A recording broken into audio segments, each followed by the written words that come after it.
Yes sir, বলুন। হ্যাঁ sir, আমি আপনার প্রজেক্টটি কমপ্লিট করার চেষ্টা করছি। না স্যার, হয়ে যাবে, আমাকে জাস্ট একটা দিন টাইম দিন, আমি পুরোটা কমপ্লিট করে ফেলবো। Yes sir, I am sure. No sir, আপনাকে কোনো কিছু শুনতে হবে না, আমি পুরো চেষ্টা করছি কাজটা কমপ্লিট করার। Okay sir.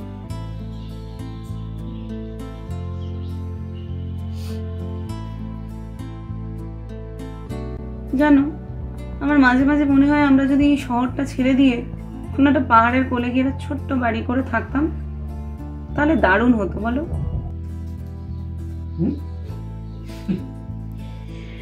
হুট করে পাহাড় কেন, এই ঘর বাড়ি ছেড়ে?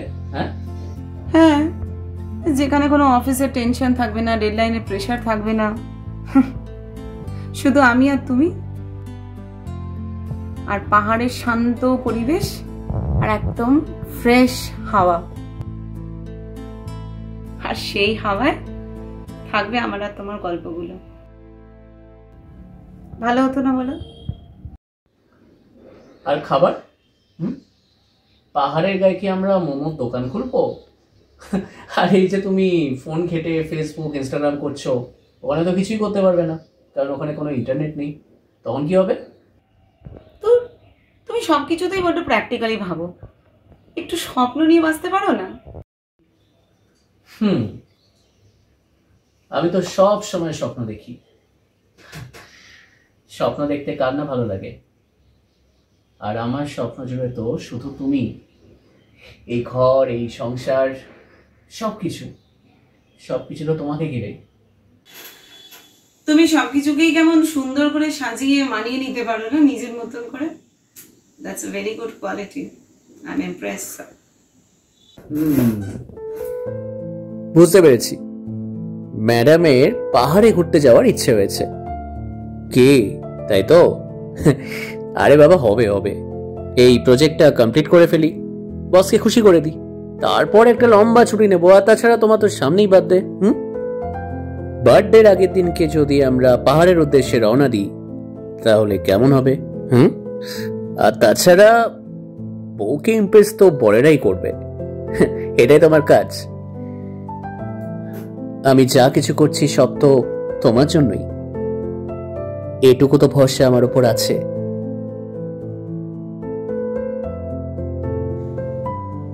জানি তুমি কত বোঝো আমায়। স্বামী স্ত্রীর সম্পর্কে বোঝাপড়া হওয়াটাই তো বেটার। আন্ডারস্ট্যান্ডিং না থাকলে কি সম্পর্ক টেকে? সেই আচ্ছা, এরকমই থাকবে? অফিস যাবো না? আচ্ছা ঠিক আছে, তুমি কাজটা করে নাও, তাড়াতাড়ি ফিরে আসবো। ওকে, চলো, love you too baby.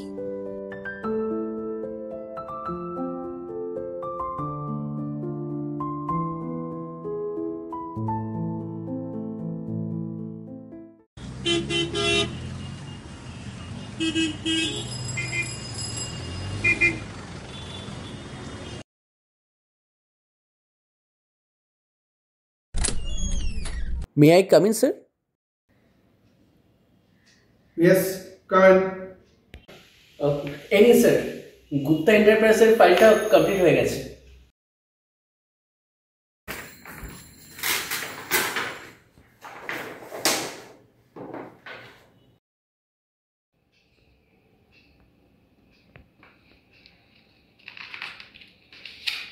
Okay.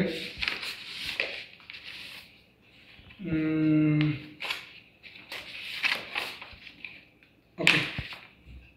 Chatterjee group of কোম্পানিজের প্রজেক্টের কি খবর আকাশ? স্যার, অ্যাকচুয়ালি প্রজেক্টটায় একটু সমস্যা আছে। সমস্যা? কিসের সমস্যা? আমি যে রিপোর্টটা দেখেছি তাতে অনেকগুলো ফাঁক রয়েছে।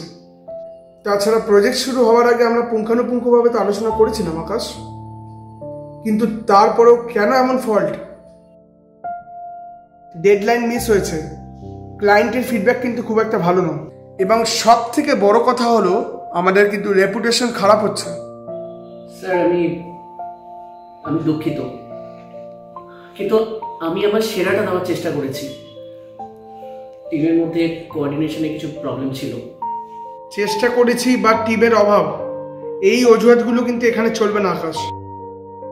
তুমি প্রজেক্ট লিডার ছিলে, তোমার দায়িত্ব ছিল সব কিছু ঠিকভাবে পরিচালনা করা। বারবার মিটিং এ বলা সত্ত্বেও কেন প্রোগ্রেস রিপোর্টগুলো ঠিকঠাক টাইমে আসেনি? কেন সমস্যাগুলো ঠিকঠাকভাবে শুরুতে জানানো হয়নি? স্যার, আমি ভেবেছিলাম যে নিজে থেকেই সমস্যাগুলো সমাধান করতে পারবো। এটাই তোমার ভুল ছিল আকাশ। যখন সমস্যাগুলো তোমার হাতের বাইরে চলে যাচ্ছে, সেগুলিকে সময় মতো জানানোর দায়িত্ব তোমার। এই প্রজেক্টে আমাদের অনেক ইনভেস্টমেন্ট ছিল, সেগুলো টাকার দিক থেকে নয়, সময়ের দিক থেকেও। আমি বুঝতে পারছি স্যার, আমার ভুল হয়ে গেছে। শুধু বুঝলে হবে না, আমাদের একটা সমাধানের পথ এখান থেকে বার করতে হবে। এই ব্যর্থতার জন্য তোমাকে কিন্তু জবাবদিহি করতেই হবে। আমি জানতে চাই, এই পরিস্থিতি থেকে বেরোবার জন্য তোমার কাছে কি প্ল্যান আছে? কিভাবে আমরা ক্লায়েন্টের বিশ্বাস আবার ফিরে পাবো? আর ভবিষ্যতে যাতে এমন ভুল না হয়, তার জন্য তুমি কি পদক্ষেপ নেবে?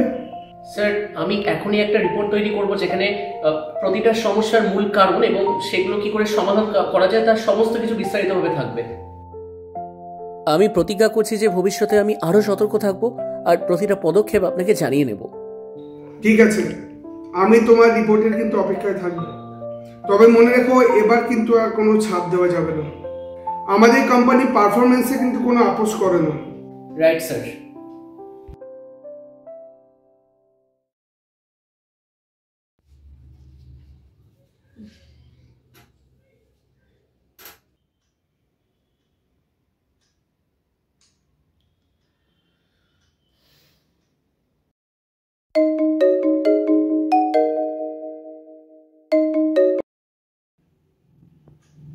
হ্যালো। হ্যাঁ রে, বল। কি করছিস? এই তো আকাশ বেরোলো, ওকে সব গুছিয়ে টুছিয়ে দিলাম, আর ঘরে কাজ টাজ করে নিয়ে এখন একটু গল্প বই পড়ছিলাম। ও, বিরক্ত করলাম নাকি? না না না, ঠিক আছে, বল। না, মানে আর কি, মানে তোর খোঁজ খবর নেওয়া হয় না, তাই আর কি একটু ফোন করলাম আর কি। মানে কেমন আছিস তুই? আমি আমি ভালো আছি। তোর খবর কি বল? তুই ভালো আছিস? ভালো আর কোথায় আছিস? তোর কথা খুব মনে পড়ছে, জানিস তো। আজকে একটা সিনেমা দেখছিলাম, কেন জানি না বারবার তোর কথাই বারবার মনে পড়ছিল। মনে হচ্ছিল তুই যদি আমার কাছে থাকতিস, আমার পাশে থাকতিস, খুব ভালো হতো। সৌমেন, এইসব তুই কি বলছিস? দেখ, আমি এখন বিবাহিতা। এই ধরনের কথাবার্তা প্লিজ বলিস না আমার। আমি আকাশকেই ভালোবাসি। হ্যাঁ আমি জানি, কিন্তু সেটা কি তোর জীবনকে সুখী করেছে? মানে কি বলতে চাইছিস তুই? দেখ, আমরা তিনজনেই কলেজে একসাথে পড়েছি। আকাশকে আমি খুব ভালো করেই চিনি। আচ্ছা, তুই আমাকে সত্যি করে বলতো, ও তো কাজেই সারাদিন ব্যস্ত থাকে, ওকে সত্যি তোকে ভালোবাসার সময় পায়? দেখ সৌমেন, তোর কাছে হয়তো ভালোবাসার সংজ্ঞাটা আলাদা। আকাশ হয়তো সবসময় আমাকে নিয়ে ঘুরতে যেতে পারে না, বাট ও যে কাজটা করে সেটা ওর ভালোবাসারই প্রমাণ। ও যা করে আমাদের দুজনের জন্যই করে। কিন্তু আমি তোকে রানী করে রাখতাম বর্ষা।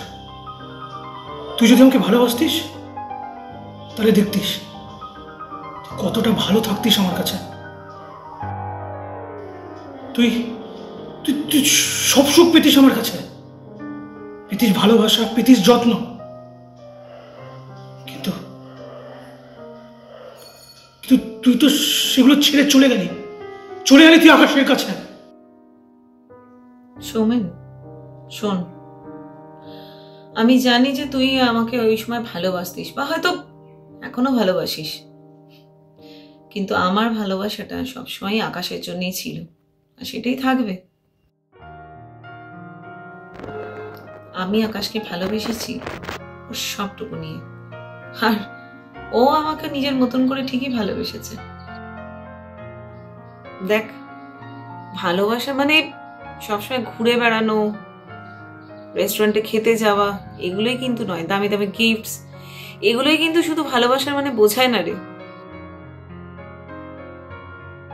দেখ, ভালোবাসা মানে হলো বিশ্বাস, সম্মান, আর একে অপরকে বোঝা, একে অপরের সুখ দুঃখে সবসময় পাশে থাকা। তার মানে তুই বলছিস তুই আকাশকে পেয়ে সুখী? আসলে তুই দূর থেকে আমাদের সম্পর্কটাকেই ভুল বুঝেছিস। আমি সুখী, ভীষণ সুখী।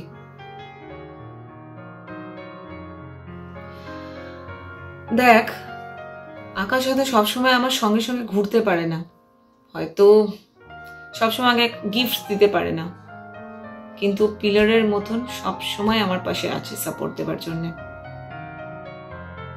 ওর ভালোবাসার প্রতি আমার অগাধ বিশ্বাস, আর এই বিশ্বাস কোনো দিনও যাবে না। আর আমি ওকে কোনোদিন ঠকাবও না। আমি আমার সঠিক ভালোবাসা এবং জীবনের যোগ্য সঙ্গীকেই বেছে নিয়েছি, এটা নিয়ে আমার কোনো ডাউট নেই। আমি বুঝতে পারছি বর্ষা, তুই হয়তো আমাকে ভুল বুঝছিস। না সৌমেন, আমি তোকে ভুল বুঝিনি, বাট আমি জাস্ট এইটুকুই বলতে চাই, দেখ আমি তো নিজের লাইফে হ্যাপি, ভীষণ হ্যাপি আকাশকে নিয়ে। আর আমি তোকে অ্যাডভাইস করব যে তুইও নিজের সঠিক ভালোবাসার একটা মানুষকে খুঁজে জীবনে এগিয়ে যা, জাস্ট মুভ অন। আর তোকে একটাই রিকোয়েস্ট, প্লিজ এই ধরনের কথাগুলো আর বলিস না, তাতে তাতে দেখ তোর আর আমার এই ভালো সম্পর্কটা নষ্ট হয়ে যেতে পারে। সো প্লিজ এটা রিপিট করিস না। সব বুঝতে পেরেছি বর্ষা, দুঃখিত তোকে যদি কষ্ট দিয়ে থাকে,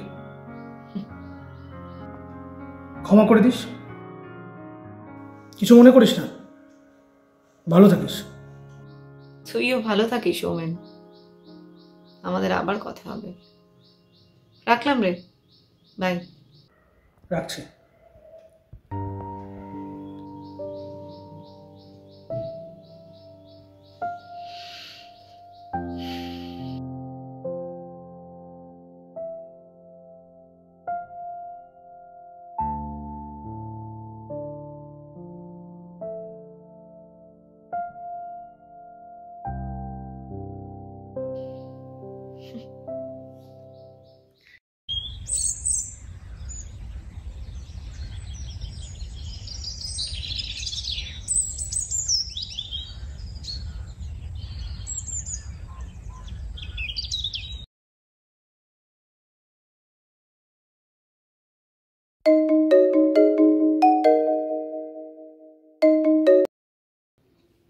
হ্যালো,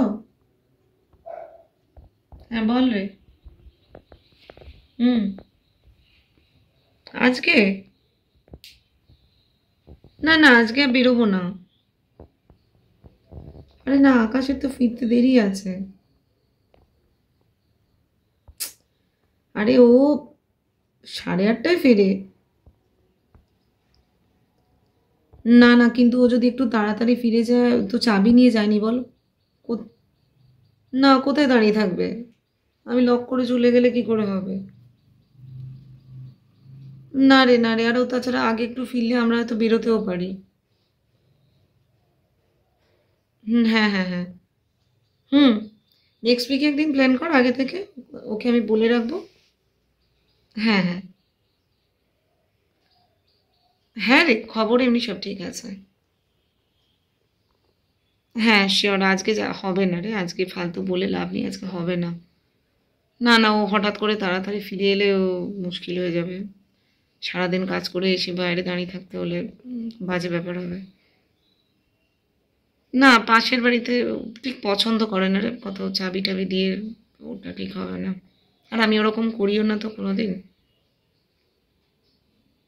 হ্যাঁ হ্যাঁ হ্যাঁ, ঠিক আছে ঠিক আছে, নেক্সট উইক প্ল্যান করো একদম পাক্কা। কি মুভি চলছে বলিস, যাবো। হুম, ঠিক আছে রে, চ বাই, কথা হবে আবার, বাই।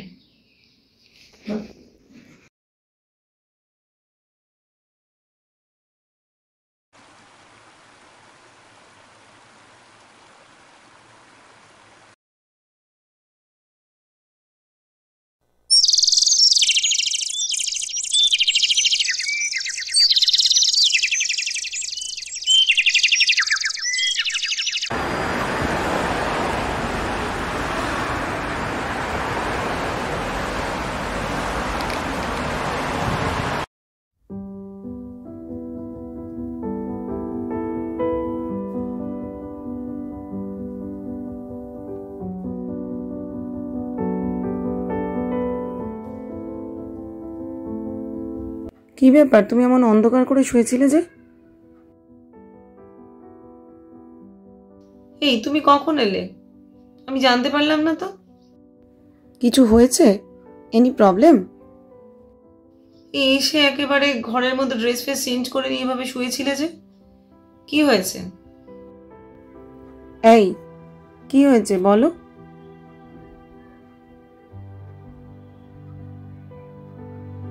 ওঠো, আরে ওঠো ওঠো ওঠো।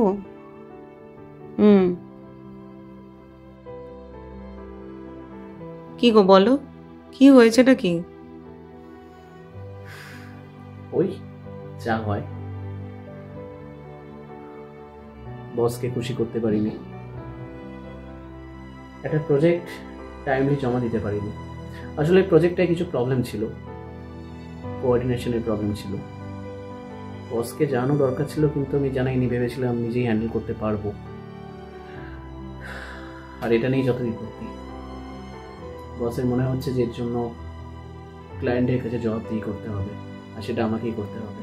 এতে কোম্পানির রেপুটেশন নষ্ট হবে। জানো বর্ষা, এই চাকরি বাকরি আমার জন্য নয়। অনেক স্বপ্ন ছিল আমার, মন দিয়ে থিয়েটার করতাম, ভেবেছিলাম একজন বড় অভিনেতা হব।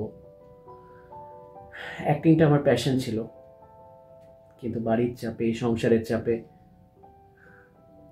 এখন অ্যাড এজেন্সিতে কাজ করছি। আর সেই জন্যই হয়তো প্রতিটা মুহূর্তে কিছু না কিছু ভুল হয়ে যাচ্ছে। আমি যেটা চাইছি সেটা করে উঠতে পারছি না। মাঝে মাঝে মনে হয় জানো তো বর্ষা, যে সবকিছু ছেড়ে চলে যাই। ভাল লাগে না এইসব অফিস, লোকের কথা শোনা, বসের খিস্তি। জাস্ট বেরিয়ে আসতে চাই সবকিছু থেকে। দেখো, খারাপ সময় তো আসতেই পারে, তার জন্য এত ভেঙে পড়ার কিছু নেই। ঠিক আছে, একটা প্রজেক্টে ডেডলাইন মিস করেছো, মেবি তোমার ফল্ট ছিল বা ছিল না, বাট এগুলোকে এত প্রায়োরিটি দিও না। আর তাছাড়া আমি তো দেখেছি যে তুমি কত ডেডিকেটেডলি অফিসের সব প্রজেক্টগুলোকে ডিল করো। একটা নয়, ভুল হয়ে গেছে। আর দেখো, তুমি তো একলা নয়, আমি তো সব সময় তোমার পাশে আছি, তাই না? তুমি চিন্তা করো না। আমি জানি তুমি কতটা ক্রিয়েটিভ।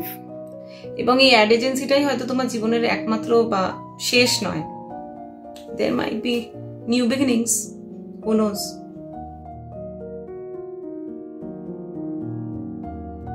এত ভেঙে পড়ো না, চলো, কাম অন, চিয়ার আপ। আরে বাবা, হয়েছে, come on, please cheer up.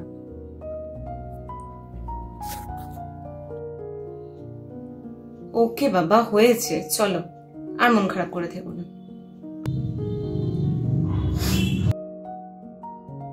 প্রত্যেকটা সকাল একটা নতুন আশা জাগায়। So let us just make a new beginning. ঠিক বলেছ, একটা রাত শেষ হয় আর একটা দিনের সূচনা হয়। আমাদের জীবনটাও তাই থেমে থাকলে চলবে না, এগিয়ে যেতে হবে, তাই তো? একদম। চলো চলো চলো, ওঠো, চলো খেতে চলো। জানো, আমার মাঝে মাঝে মনে হয় আমি যেন তোমার সাথে ভীষণ অন্যায় করছি। কেন? এই যে আমি সব সময় এই কাজ নিয়ে ব্যস্ত থাকি। আচ্ছা, তোমার রাগ হয় না? এই যে আমি অফিসের কাজ নিয়ে ব্যস্ত থাকি, বাড়িতে থাকলেও ল্যাপটপ নিয়ে বসে থাকি, আমি তো তোমাকে সময় দিতে পারি না। রাগ হয় না আমার উপর? হয়, কিন্তু বলছো না। না, সিরিয়াসলি হয় না, কারণ আমি জানি যে তুমি যা করছো আমাদের দুজনের জন্যই করছো। সত্যি, তোমার মতো বউ পেয়ে আমি খুব লাকি। পৃথিবীর সবাই যেন তোমার মতো এত ভালো বউ পায়, এরকম সাপোর্টিভ বউ। আমি তো অফিসের কাছে ব্যস্ত থাকি, তুমি কি সুন্দরভাবে নিজের মতো করে টাইম কাটিয়ে নাও। কি করে পারো? তার মানে তুমি বলতে চাইছো তুমি বোর হও না? না, আসলে জানো তো কি আকাশ, এই যে আমি সারাদিন তোমার জন্য অপেক্ষা করি, এই অপেক্ষাটারও একটা নিজস্ব আলাদা চার্ম আছে, আর সেটা তুমি কোনোদিনই বুঝতে পারবে না mister. I love you Barsha.